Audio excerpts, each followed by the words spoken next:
పాపలే కాపాడి మరొక మంచి పరిశుద్ధ పుణ్య పునరుద్ధాన పర్వ పండుగ దినములు మమ్మల్ని సజీవంగా ఉంచారు.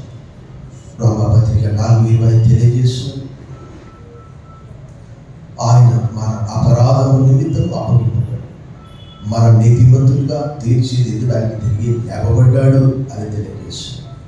ఆయన మా అందరి కొరకు మీరు చేసిన త్యాగం ఎన్నటికి మరువలేని 103 కీర్తన 12వ వచనంలో రాయబడినదిగా, పడమటికి తూర్పు ఎంత దూరమో మా అతిక్రమములను అంత దూరం పరిచుకున్నాను, సముద్రపు అగాధంలో పడవేస్తాను, మరిలా ఎప్పుడు ఎన్నటికీ జ్ఞాపకం చేసుకుని సెలవించాను.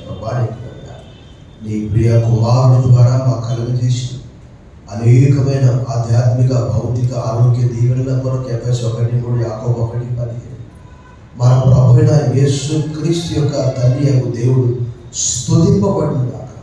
ఆయన క్రీస్తునందు పరలోక విషయంలో ఆత్మ సంబంధమైన ప్రతి ఆశీర్వాదం మనకు అనుగ్రహించారు.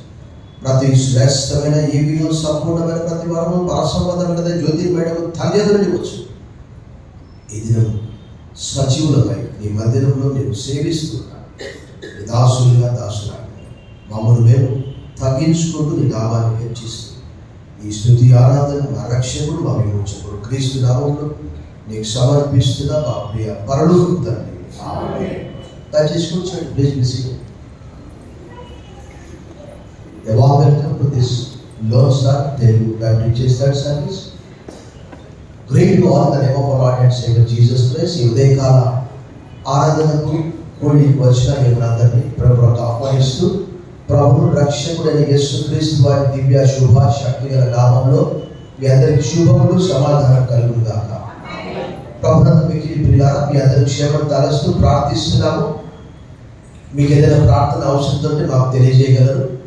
తప్పకుండా మేము క్రమంగా బాధదిన ప్రార్థనలు, సంఘ ప్రార్థనలు, ఆదివారం ఆరాధనలు ప్రార్థించగలము. మీకు ఇవ్వబడిన క్యాలెండర్లలో ఆ నెంబర్స్ కూడా ఉంటాయి, అందరివి మీరు చెప్పవచ్చు. అనేక మంది సీజనల్ వ్యాధులతో బాధపడుతున్నారు. I see a lot of people are suffering from the seasonal diseases that may be a cold, cough and viral fevers, but may the Lord heal all. ప్రభు మిమ్మల్ని అందరినీ స్వస్థపరచుగాక. The scripture was read. లేఖన భాగం మనం చదువుకున్నాము. గత వారం కొన్ని విషయాలు మనం నేర్చుకున్నాము. నూతన సంవత్సరాన్ని ఎలా ప్రారంభించాలో మనము దాని యొక్క అంశం మనం విన్నాము. Wrestling with God at the beginning of a new year. దేవునితో హరిబరిగా స్టార్ట్ చేయడం కాదు. A new year begins by not by changing the calendars but being changed by God అని కూడా మనం చూసాం. అంటే నూతన సంవత్సరం అంటే క్యాలెండర్ తీసి పడేయడం కాదు. గత వారంలో కూడా నేను చెప్పాను. క్రిస్మస్ అయిపోయింది, ఫస్ట్ రోజే క్రిస్మస్ ట్రీ సెక్షన్స్ అంతా తీసుకుపోయి ఏం చేస్తున్నారు, ఆ గదిలో పెట్టేస్తున్నారు. మళ్ళీ క్రిస్మస్ రావాలి. క్యాలెండర్ కూడా అలాగే, we will throw it in the bin. or sometimes కొన్ని వాక్యాలు మంచుకుంటే దాన్ని లామినేట్ చేసి కూడా పెట్టుకుంటారు. బట్ వాక్యము తెలియజేస్తున్నది, యాకోబు జీవితంలో 20 సంవత్సరాల తర్వాత రాత్రి నేను 31వ అధ్యాయం అంతా కూడా రాశాను. 55 వచనాలు ఉన్నాయి, 32లో కేవలం 32 ఉన్నాయి. Such a large chapter.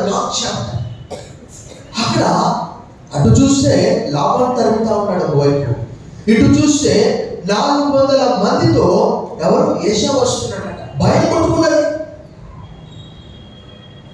ఆ భయానికి తన దగ్గర ఉన్నటువంటి మంది మార్పులం ఏం చేయలేకపోయారు. మనం కూడా చాలా అనుకుంటాము, కొత్త సంవత్సరం హరిబరిగా ఆల్వేస్ బిజీగా ప్రోగ్రామ్స్ అని, పార్టీస్ అని అవి కాదు. మనం ఏం నేర్చుకున్నామంటే a new year requires time to be alone with God. దేవునితో కూడా ఏకాంత సమయము. ఎందుకంటే ఆ భయము, ద ఫియర్ డ్రోవ్ చేయడం టు గాడ్. ఆ భయం ఏం చేసింది? 32వ అధ్యాయము చూడండి ఒకసారి. Turn your Bibles with me to the book of Genesis chapter 32. 32వ అధ్యాయంలో 6వ వచనంలో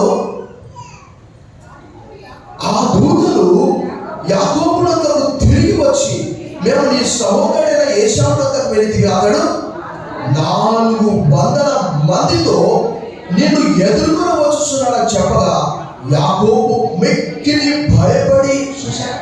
చాలు, భయపడ్డాడు. వాట్ టు డు, ఏం చేయాలి?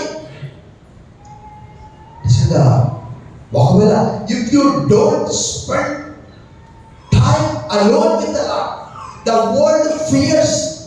యాకోబు అదే అటు చూస్తే ఆయన లాభాలు జరుగుతా ఉన్నాడు. 31వ అధ్యాయం 24వ వచనంలో దేవుడు ఆయనతో మాట్లాడాడు. 23 అతడు 31-23 తన బంధువులను వెంటబెట్టుకొని 7 దినముల ప్రయాణమంతా దూరం అతని తరుముకొని పోయి గిలాదు కొండ మీద అతని, అటు చూస్తే మామ లాభాలు, ఇటు చూస్తే అన్న ఏశావు. ఏం చేయాలి? ఆ భయం తనను పట్టుకున్నాడు. దేవుడు యాకోబుతో 28వ అధ్యాయంలో 25 నుంచి మనం ఫింగర్ టిప్స్ పైన చెప్పుకోవచ్చు. 25లో పుట్టాడు ఏశావు యాకోబు. 26లో ఆయన పరదేశిగా ఇస్సాకు ఒక చోట ఉన్నాడు. 27లో మరలా అయ్యా నేను ఎప్పుడు చనిపోతాను నాకు తెలియదు, మేము దీవిస్తాను అని ఏశావును పిలిపించాడు. అక్కడే యాకోబుకు దీవెనలు, ఏశావుకు శాపాలు వచ్చాయి. 28వ అధ్యాయంలో ఒంటరిగా వెళ్తున్నాడు. ఇస్సాకు ప్రేమగా పంపించాడు, ఆయన నువ్వు చచ్చిపోయేటట్టున్నావు, నీ అన్న చేతిలో వెళ్ళు, కాబట్టి వెళ్ళు. అక్కడ గాడ్ హ్యాడ్ ఎన్కౌంటర్డ్ జేకబ్. యాకోబును దేవుడు ఎదుర్కొన్నాడు. అక్కడ చెప్పాడు, నేను మరలా నీ తండ్రిని తిరిగి తీసుకొని వస్తాను. అక్కడ ఆ చెప్పినటువంటి మాటను ఇక్కడ గట్టిగా పట్టుకున్నాడు. నేను చాలా మంది గుర్తు చేస్తూ ఉంటారు, దేవుని వాగ్దానాలను దేవుడికే చెప్పాలి, దేవుని వాగ్దానాలను దేవుడికే గుర్తు చేస్తున్నాడు. చూడండి 32వ అధ్యాయం 9వ వచనం చూడండి. ఒక సెకండ్ అంతే, 9వ వచనం. అప్పుడు నా తండ్రి అయిన అబ్రహాము దేవా, నా తండ్రి అయిన ఇస్సాకు, ఒక సెకండ్ ఆగండి. ఇక్కడ అబ్రహాము దేవా ఇస్సాకు దేవా విన్నాం, కానీ ఎప్పుడైనా నాహోరు దేవా విన్నామా? చూడండి 31:53లో చూడండి. 31:53 అబ్రహాము దేవుడు, నాహోరు దేవుడు, వారి తండ్రి దేవుడు.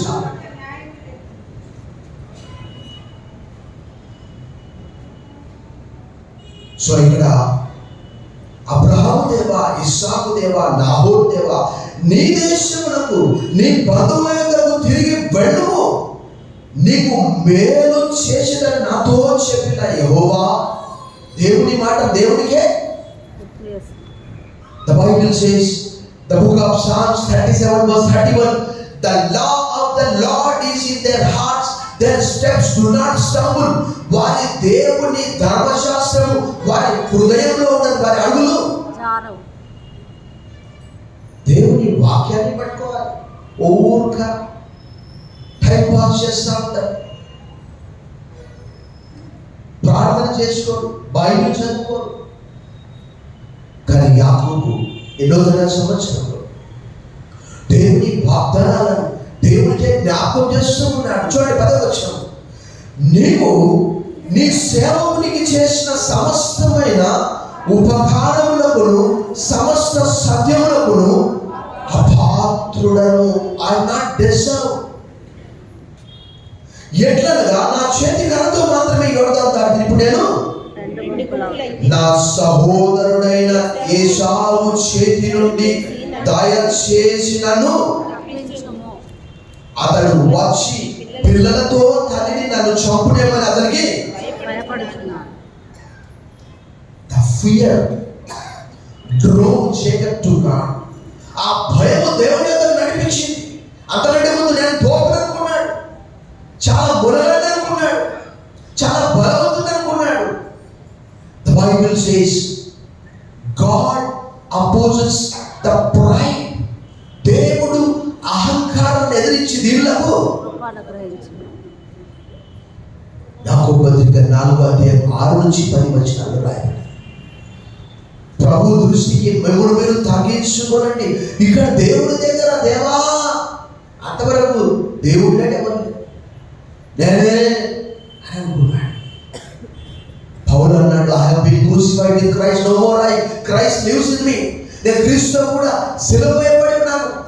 ఇక మీద జీవించేది నేను కాదు, క్రీస్తే జీవించుచున్నాను. యాకోబు కూడా అంటున్నాడు, నా బలం కాదు. మొట్టమొదటి a new year requires time to be alone with God. రెండవదిగా మనం చూసాము ఏంటి అంటే a new year brings struggle that reveals our weakness. మనం ఎంత బలంగా మనం అనుకుంటాము, I can do anything, I can do better job, but the Bible says apart from me you can do nothing. నా యందు మీరు మీ యందు నా వాక్యము నిలిచిన యెడల మీకు ఏది ఇష్టమో దానికి అవన్నీ మీకు నాకు వేరుగా మీరేమీ చేయలేరు. రెండోది అక్కడ పోరాటం, ఆ పోరాటంలో ఆయన బలహీనత బయటపడ్డది. మూడవదిగా చూస్తే time to hold fast for God's blessings. దేవుని గట్టిగా పట్టుకోవాలి. మనకు ఎంతో మంది ఉండవచ్చు, కానీ దేవుని వాక్యము తెలియజేస్తున్నది. But time comes. యాకోబుకు చాలా మంది మార్బులు ఉన్నారు, అబ్రహాం కూడా మంది మార్బులు ఉన్నారు. ఆయన దగ్గర ఆదికాండం 14 తెలియజేస్తున్నది 318 మంది యుద్ధ వీరులు ఉన్నారు. వారి భార్యలు, వారి తల్లిదండ్రులు, వారి పిల్లలు అందరూ కలిస్తే వారికి ఒక ఊరు కావాలి, సరిపోదు. 100 ఎకరాల స్థలం సరిపోదు. అంత గుంపు, భార్యలు, ఉపపత్నులు, దాసులు, గాడిదలు, వంటలు విస్తారంగా ఉన్నాయి.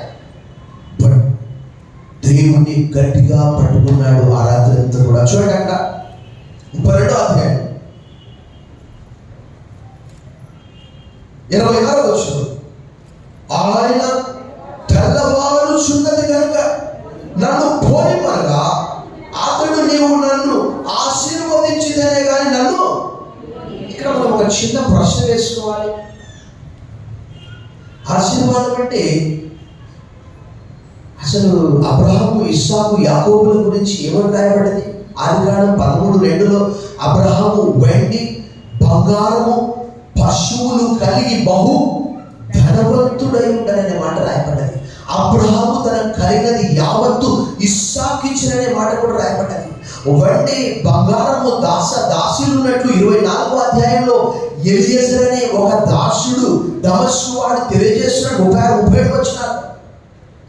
ఇంకేం కావాలి యాకోబుకు? భక్తులందరూ కూడా దావీదు మొదలుకొని ఆసాపు, కోరహు వారు దేవుణ్ణి కోరుకుంటున్నారు, దేవుని సన్నిధి కోరుకుంటున్నారు. యాకోబు కూడా 30వ అధ్యాయం 43వ వచనంలో ఎంతో ఆస్తి ఉన్నది. అక్కడ చూడండి, అక్కడ 30:43 ఆ ప్రకారము ఆ మనుష్యుడు అత్యధికముగా అభివృద్ధి పొంది విస్తారమైన మందలు, దాసులు, వంటలు, గాడిదలు గలవాడాయి. ఒకనొక సందర్భంలో వారి కలిగిన ఆస్తి భూమి భరించలేకపోయిందంట. ఇంకేం కావాలి? ఎందుకు నువ్వు నన్ను ఆశీర్వదించాలంటున్నాడు అంటే, ఆశీర్వాదం అంటే మీకు ఒక సీక్రెట్ చెప్తాను. ఇక్కడ ఆశీర్వాదం అంటే ఏమిటో కాదు, నా జీవితాన్ని మార్చాలి ప్రభా. బిగ్గరగా చప్పట్టుకొని ప్రభు మైకచ్చు.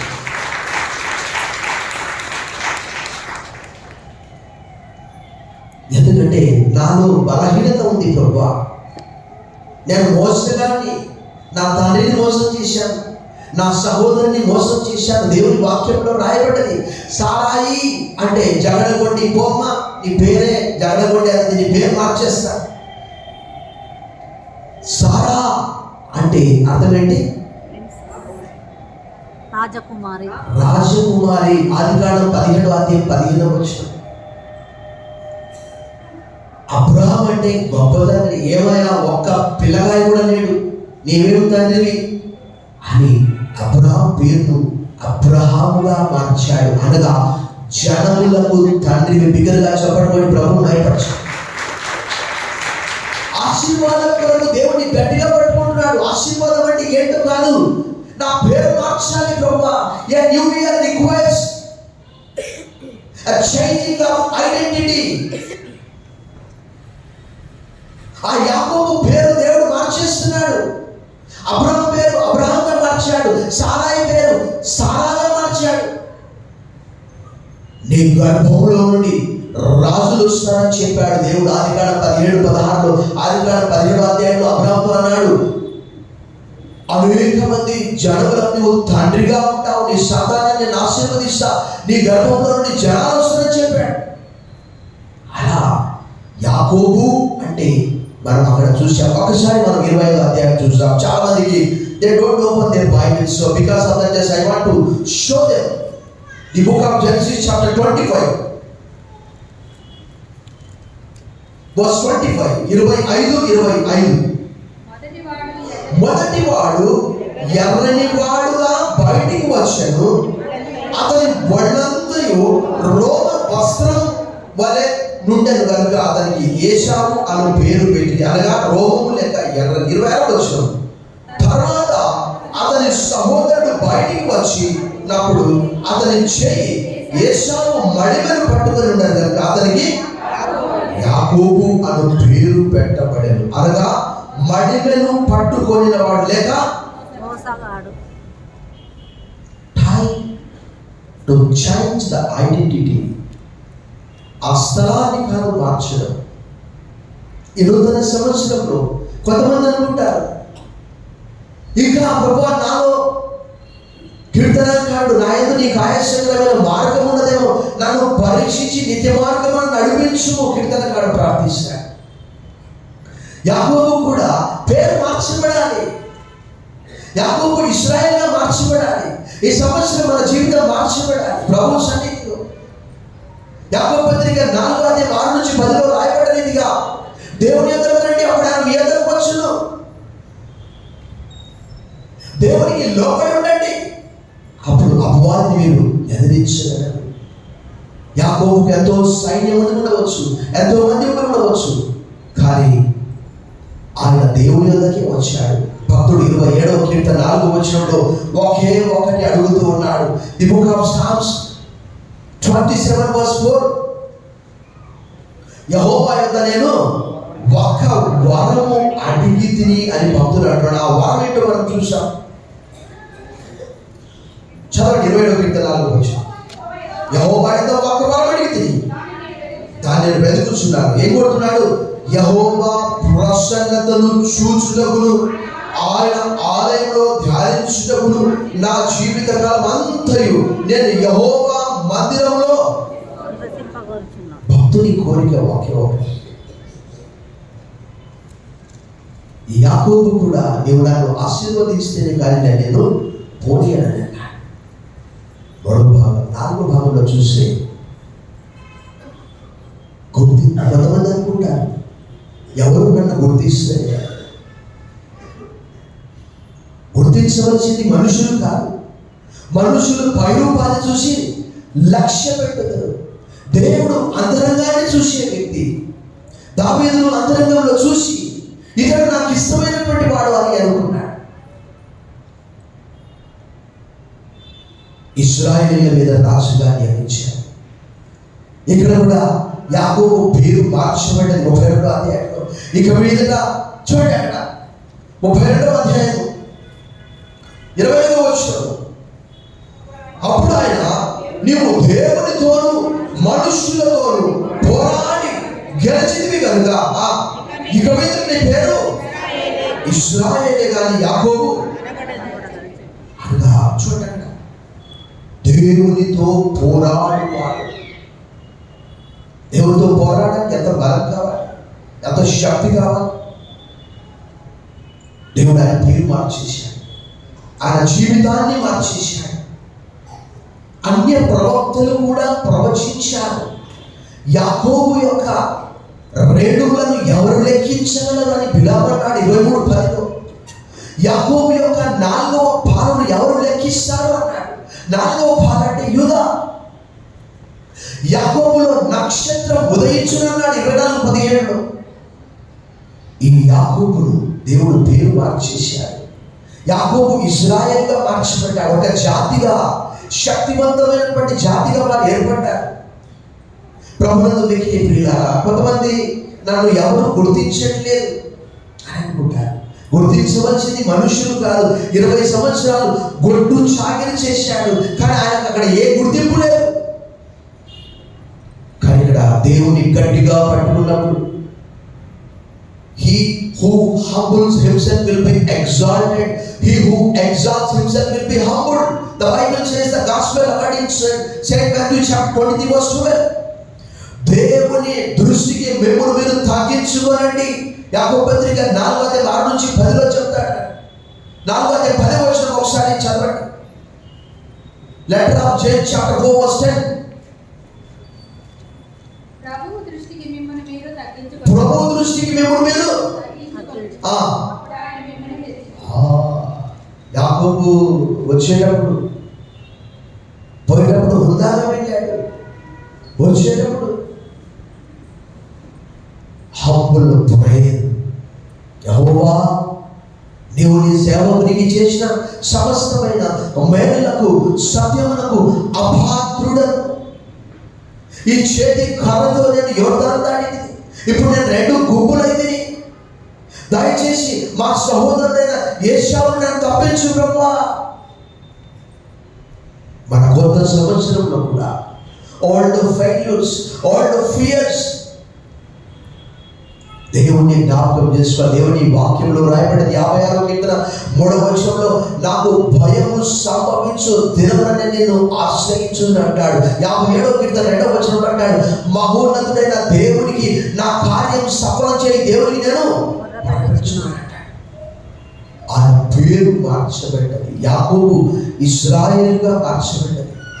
Change of identity. ఆ గుర్తింపు మారిపోయింది, మోసగాడిపోయి ఒక జాతికి, ఒక నేషన్కి. అబ్రహాముతో కూడా అలాగే చెప్పాడు. ఇక మీద నీ పేరు అబ్రహాము కాదు. చూడండి 17వ అధ్యాయంలో ఒకసారి మనం చూసాం. చాప్టర్ 17 ఆదికాండం 5వ వచనం, మరియు ఇక మీద నీ పేరు అబ్రహాము అనబడదు, నేను అనేక జనములకు తండ్రిగా కనుక నీ పేరు నీకు అత్యధికముగా సంతాన వృద్ధి కలగజేసి నీలో నుండి జనములు వచ్చినట్లు ఎదుర్చుదును, రాజులు నీలో నుండి.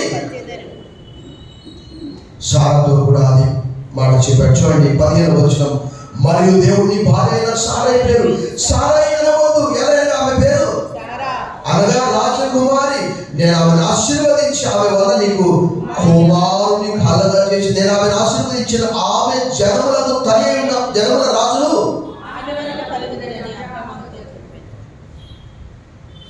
రాజులందరూ కూడా ఆమె గర్భంలో నుంచి వచ్చారు. ఆమె రాజకుమారి. ప్రభునందు మిక్కిలి ప్రియులారా, మనం బేసిక్స్ కూడా నేర్చుకోలేకపోతున్నాం. కొంతమందిని చాలా అంటే ఫుట్నోట్స్ అంటే కాలేజీ చూసుకుంటున్నారు. ఖచ్చితంగా దైవవాక్యం మనం చూస్తున్నాము. The change of identity. ఆ ప్రాంతం కాదు, యబ్బోకు రేవు అని ఒక ప్రాంతంలో ఉంటుంది. ఆ రేవు దాటి సమయంలో ఈ సంఘటన జరిగింది. లాస్ట్ బట్ నాట్ లీస్ట్, ఈ నూతన సంవత్సరము కొన్నిసార్లు కొన్ని ఆటంకాలను కూడా తీసుకొని వస్తారు. అదేంటంటే ఆయనకు ఆశీర్వాదాలతో పాటు ఏం చేశాడంట, కొట్టుకుంటూ పోతూ ఉన్నాడు. చూడండి అక్కడ 31-32 వచ్చినారు. అతడు పెనుయేళ్ళ నుండి సాగిపోయినప్పుడు సూర్యోదయం ఆయన, అప్పుడు అతడు తొడ కూర్చుచు నడిచెను. అందుచేత ఆయన యాకోబు తొడకూటి మీది తొట్టి నరము కొట్టినందున నేటి వరకు ఇశ్రాయేలీయులు తొడకూటి మీద ఉన్న తొట్టి నరము కొట్టుకుంటూ పోతూ ఉన్నాడు. New year blessing may bring a limp. కుంటుతున్నాడు కూడా. అపోజిట్ పౌలు కూడా సౌలుగా ఉన్నప్పుడు కొంతమంది బైబిల్ పండితులు తెలియజేస్తున్నారు, ఆయనకు ఏదో ఒక బలహీనత ఉన్నది, ఏదో ఒక ముళ్ళు ఉన్నది. ఆ ముళ్ళును తీసివేయవలని ఏం చేశాడట పౌలు? ముమ్మారు ప్రార్థించాడట. అయినప్పటికీ కూడా 800 సంవత్సరంలో కొన్ని ఇలాంటివి కలిగినప్పటికీ పౌలు రాసినటువంటి 2వ కొరింథీయులకు రాసిన పత్రిక 12వ అధ్యాయం 9-10 వచనాలు మనం చదువుతాం.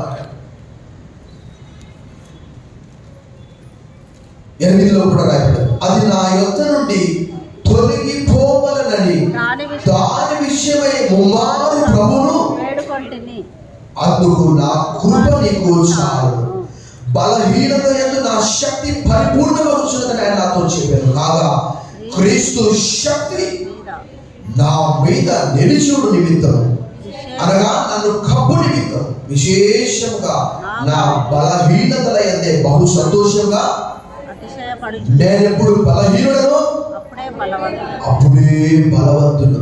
కనుక క్రీస్తు నిమిత్తం నాకు కలిగిన బలహీనతల్లో, నిందల్లోను, ఇబ్బందుల్లోను, హింసల్లోను, ఉపద్రవంలో నేను సంతోషించుచున్నాను. మరొక మంచిదే, దేవుడు లేకుండా ఆరోగ్యంగా ఉండడానికి బదులుగా దేవుణ్ణి కలిగి ఉండి కుండితే నష్టమేముంది? సౌలు పౌలుగా మార్చబడి ప్రపంచవ్యాప్తంగా 13 పత్రికలు రాసి యూరోప్ అంతా కూడా షేక్ చేశాడు. అపోస్తలుల కార్యం 17:6 ప్రకారం భూమి ఆకాశాన్ని తలకిందులు చేసినటువంటి వారు ఇక్కడికి కూడా వచ్చి ఉన్నారు. ప్రపంచాన్ని కదిలించాడు పౌలు చెరసాల్లో ఉండి కూడా. ఎన్నో బలహీనతలను ఈయన కూడా కుంటాడు, కానీ ఆయన చనిపోయే ముందు ఇచ్చే సాక్ష్యం, నేను పుట్టినది మొదలుకొని ఎవడు నన్ను పోషించిన ఆ దేవుడు సమస్తమైన కీడులో నుండి తప్పించిన ఆ దూత అని యాకోబు సాక్ష్యమిస్తూ ఉన్నాడు.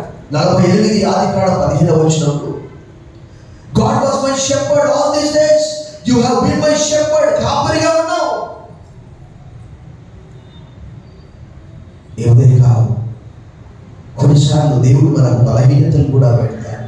ఎందుకంటే పౌలు అక్కడ చెప్పిన రీతిగా అధికముగా హెచ్చిపోకుండా నిమిత్తం అక్కడ రాయబడ్డది. చూడండి 12:7, నా కలిగిన ప్రత్యక్షతలు బహు విశేషంగా ఉన్నదా, నేను అత్యధికంగా హెచ్చిపోకుండా నిమిత్తం నాకు శరీరంలో ఒక ముళ్ళు, ఆయనకు ముళ్ళు ఈయన కుట్టడం, నేను అత్యధికంగా హెచ్చిపోకుండా నిమిత్తము నన్ను నలగొట్టుటకు సాతాను యొక్క దూతగా. నిజమే, చాలా మంది అంటున్నారు వ్యాధులు లేకపోతే నా ఇంత మొరగాడలేడంటారు. కుట్టుకుంటూ వస్తే దేవుడా నాయనా యేసయ్యా అంటారు. నిజమే, ఏమీ లేకపోతేనే ప్రభు దగ్గరికి వస్తారు. అన్నీ ఉంటే కీర్తనకారుడు అన్నట్టు కొందరు గుర్రాలను బట్టి, కొందరు రథాలను బట్టి అతిశయపడతారట. అప్పుడు గుర్రాల రథాలు, ఇప్పుడు మోటార్ సైకిల్ కార్లను చూసి అతిశయపడేవారు. Some may boast in chariots, some may boast in horses, but will boast in the Lord our God. కొందరు గుర్రాలను బట్టి, రథాలను బట్టి అతిశయపడతారు. మనమైతే ప్రభువైన యెహోవాను బట్టి అతిశయపడతారు. యాకోబు కొట్టుకుంటూ వెళ్తూ ఉన్నాడు. 800 సంవత్సరం కొన్నిసార్లు మన బలహీనతల్లో కూడా దేవుడు కొన్నిసార్లు ఆశీర్వాదం తీసుకొని వస్తాడు. భక్తుడు మనం హబక్కు గ్రంథంలో చూస్తాం, ఒకవేళ ఏమి ఉన్నా లేకపోయినా ప్రభువైన యెహోవా యందు నేను ఆనందించాను, నా రక్షకుడైన యెహోవాను బట్టి నేను సంతోషిస్తా, ఆయన నా కాళ్ళను లేడి కాళ్ళ వలె చేస్తాడు, ఉన్నత స్థలముల మీద నన్ను నడవచ్చునని అంటాడు. ఈ రోజు వరకు నాకు కూడా ఎన్నో శరీర సంబంధమైన బలహీనత, బట్ నేను ఎప్పుడు కూడా బహుశా అది దేవుడే పెట్టినటువంటి ఒక బలహీనత కావచ్చు. మోకాల్సి పలిగిపోయేది, అమెరికలన్నీ అగ్నిల స్టోన్స్. కానీ ఎప్పుడు కూడా నేను అడుగుతాను, ప్రభా నీ చిత్తమైన, I will ask neither silver nor gold but I will ask God's blessings. వెండి బంగారు కాదు కానీ దేవుని యొక్క దీవెన కోరుకుంటాను. ఇక్కడ 800 సంవత్సరంలో మనం 5 విషయాలు నేర్చుకున్నాం. జాగ్రత్తగా మన 800 సంవత్సరాన్ని ఎన్నో ఆలోచనలతో ప్రారంభించవచ్చు, కానీ దేవునితో మనం సమయం గడపకుండా 5 పాయింట్లు నేను చెప్పాను. మొట్టమొదటి, to be alone with God, దేవునితో కూడా మనము తప్పకుండా ఉండాలి. రెండవది struggles that brings closer to God and that shows our weakness, that reveals our weakness. మన బలహీనత తెలుస్తుంది. అంటే దేవునితో పోరాడి గెలవాలనుకున్నాడు కానీ గెలవలేకపోయాడు, ఓడిపోయాడు. మూడవదిగా చూస్తే అక్కడ హోల్డ్ ఫాస్ట్ ఫర్ బ్లెస్సింగ్స్, దేవుని గట్టిగా పట్టుకోవాలి. శిష్యులందరూ కూడా అదే అన్నారు. ఏమన్నారు? ప్రభా అంత విడిచిపెట్టాము, మాకు లాభం ఏంటి ప్రభా? ప్రభు అన్నాడు, నా నిమిత్తము, సువార్త నిమిత్తము ఇళ్లను కానీ భూములను కానీ అన్నదమ్ములను అక్కజులను తల్లిదండ్రులను ఎవరైతే విడిచిపెడతారో వారు ఇహమంతో హింసతో పాటు నూరంతలుగా పరలోకంలో ఫార్మని చెప్పాడు. ఇంకేమన్నాడంటే మీరు నా పక్కలో కూర్చుంటారని చెప్పాడు. మత్తయి సువార్త 19వ అధ్యాయం 26-27, మార్కు సువార్త 10వ అధ్యాయం 25 నుంచి 30 వచనాల్లో, లూకా సువార్త 22వ అధ్యాయంలో అయితే నా పక్కలో మీరు కూర్చునే అధికారం ఇస్తారన్నాడు. ఒకసారి లూకా 22 మనం చూసాం. Gospel according to Saint Luke chapter 22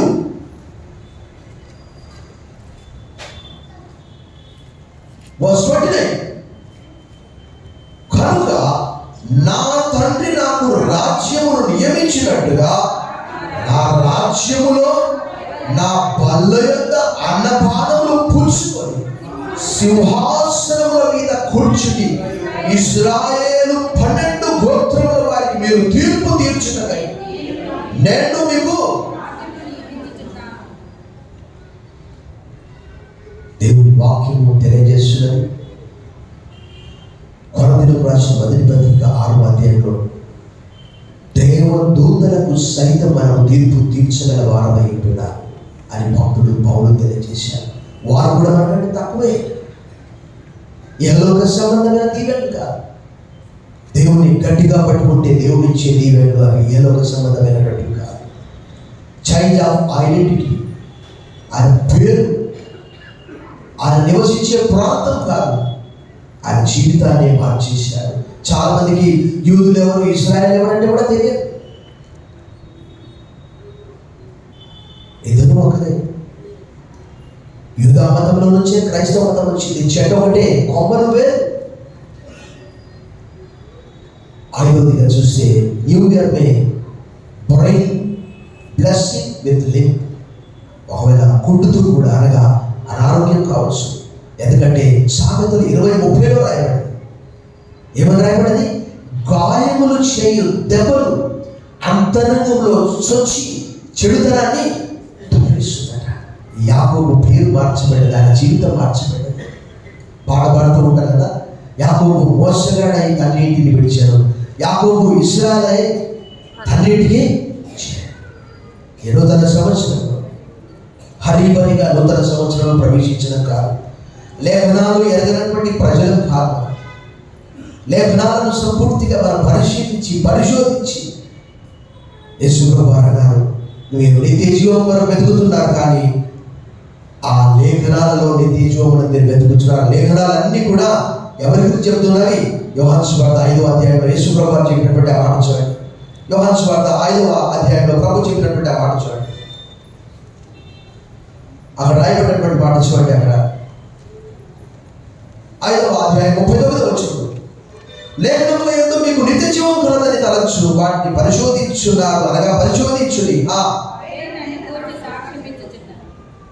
అవే నన్ను గూర్చి సాక్ష్యం ఇచ్చుచున్నవి. ఉదయకాలం ఈ లేఖనాలను పఠిస్తే లేఖనాల్లో నిత్య జీవం ఉన్నది. మనం లేఖనాలను పక్కకు పెడితే ప్రభు అంటే మనకి ఇష్టం లేదని అర్థం. ఈ నూతన సంవత్సరంలో ఈ 5 పాయింట్స్ మన పట్టుకో. దేవునితో కూడా సహవాసం, సన్నిధి, ఏకాంత సమయం. మన ప్రభు కంటే గొప్పవారమా? పౌలు ప్రశ్నిస్తాడు రోమీయులకు రాసిన పత్రికలో. దేవుని కంటే బలవంతులమా అని ప్రశ్నిస్తాడు. మూడవదిగా దేవుని ఆశీర్వాదం కొరకు దేవుని గట్టిగా పట్టుకోవాలి. నాలుగవదిగా యాకోబు పేరు మార్చబడి. ఐదవదిగా కొన్నిసార్లు నూతన సంవత్సరంలో బలహీనత కూడా రావచ్చు, అది కూడా ఆశీర్వాదం. తనలో వచ్చి ప్రార్థన చేశాను. సర్వశక్తి గల దేవా, ఈ నూతన సంవత్సరంలో యాకోబు జీవితాన్ని మార్చినటువంటి ఒక సంఘటన ఆదికాండం 32వ అధ్యాయం. తన కలిగిన భయం, ఆపద, శ్రమ, ఎరుకు, ఇబ్బంది, కష్టము, వ్యాధి, దుఃఖము, ఒంటరితనము అన్నీ కూడా ఈ నామంలో దూరపరిచారు ప్రభా. యాకోబు జీవితాన్ని మార్చినటువంటి ఆ సంఘటన మేము కూడా నూతన సంవత్సరంలో సమయం వృధా చేయకుండా అపోస్తలుడైన పౌలు ఎఫెసీ పత్రిక 5వ అధ్యాయంలో రాయబడినట్టుగా దినములు చెడ్డవి కనుక మీరు సమయం పోలిక సద్వినియోగం చేసుకోవచ్చు, అజ్ఞానుల వల్ల కాక జ్ఞానుల వల్ల నడుచుకోవచ్చు, దేవుని చిత్తాన్ని గ్రహించండి. యోహాను 5:39 చదివిన రీతిగా లేఖనాలు నిత్య జీవనం మీరు వెతుకుతున్నారు, లేఖనాలు దాని గురించి సాక్ష్యమించండి, లేఖనాలు పరిశోధించండి. నూతన సంవత్సరంలో ఆరంభం మొదలు సంవత్సరం అంతా కూడా నాకు మేలుగా ఉండి మీరు ఏమీ చేయలేదు, నా యొక్క మేలు మీ అందు నా వాక్యము నిలిచినే కదా మీకు ఏది శ్రమాటండి అవన్నీ మీకు అనుగ్రహింపబడతాం. మొట్టమొదటి ఆయన రాజ్యం నీతిని వెతకడం అవన్నీ మీకు అనుగ్రహింపబడతాం. నూతన సంవత్సరం బట్టి రెండవ పరిశుద్ధ పుణ్య పునరుత్థాన దినాన్ని బట్టి వందనాలు చెల్లిస్తూ యేసు నామములో ప్రార్థిస్తున్నాం తండ్రి.